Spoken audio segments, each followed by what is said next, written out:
Да, че 2003 година ли било нещо такова беше.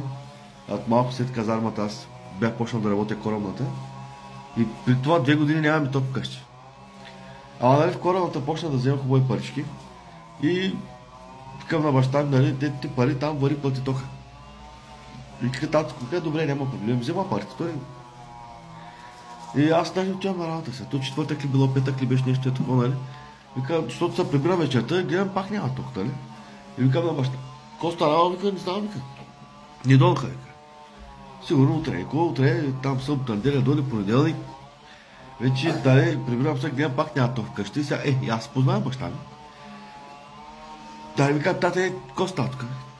Сега, викам, казваме, ко направи. Вика сега, вика, отчудох, вика, там касиерката каза, ма едоса. Не ми стигнаха, каза 20 стотинки и тя като почна цигане, мигане, вика, да ми говори, вика, аз като се едоса, като тя, вика, те фърли парите и замина, каза. Викам, тате, какво направи парите, бе? Да пробвам късмета, каза. Да, парите на машинките. Викам, те няма да стане, аз чух там на работа, да следва ще викам на шефа, нали, шеф, те, аз, защото, нали, нямам доверие на баща ми. И пусна шеф, там ходих с баща ми се. Платих ми тока. Заедно с него навръщали намери един ланец, който беше 14 грама злате. Там, как се казва, възстанови сумата. Те може да горе. Виждаш, моите пари са хелял, как се казва. Те. Някой друг изгоря тогава.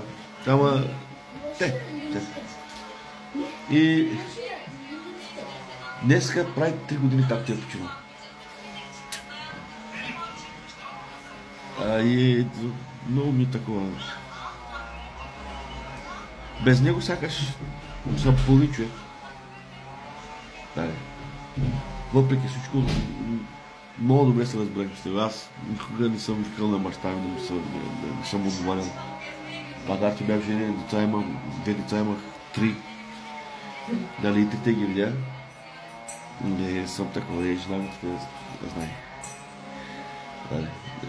А колкото това, дали съм интересен или не, аз със всяко едно видео изискувам тук. Правя видеа и ми кеф, докато ги правя. Нали? А не като видя някой, ти ще такова, нали, давай сега и ни ще правим. Не е така, всичко си го. Такова, TikTok, българския TikTok, смея да твърдя, че доста го промених. Защото когато бях почнал да правя видеа с жена ми, такъв вид видеа в българския TikTok нямаше.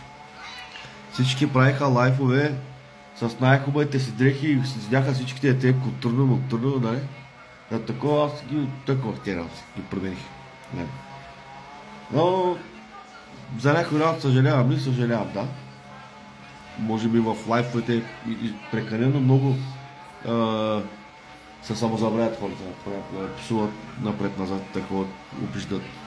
Или какви ли не глупости правят, за да има гледания, да привличат хора.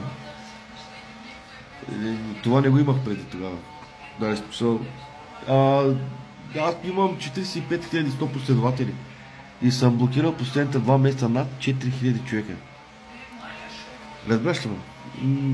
Въобще, на мен да ме говориш, че съм интересен или не съм, бъркаш. Защото колко последователи имаш там. Не знам. И те да са живи и здрави хората. И ти да си жив и здрав. Гледайте си живота, не се занимавате с никой. Да ви кажа аз. Защото лягаме си вечерта, се оставим само с семейството. Това е положението. Няма. Всичко друго е лъжа. Да. Феро, хайат взе, да ще му орашма, берим не и пашката да орашма, ички пси орашма. Няма.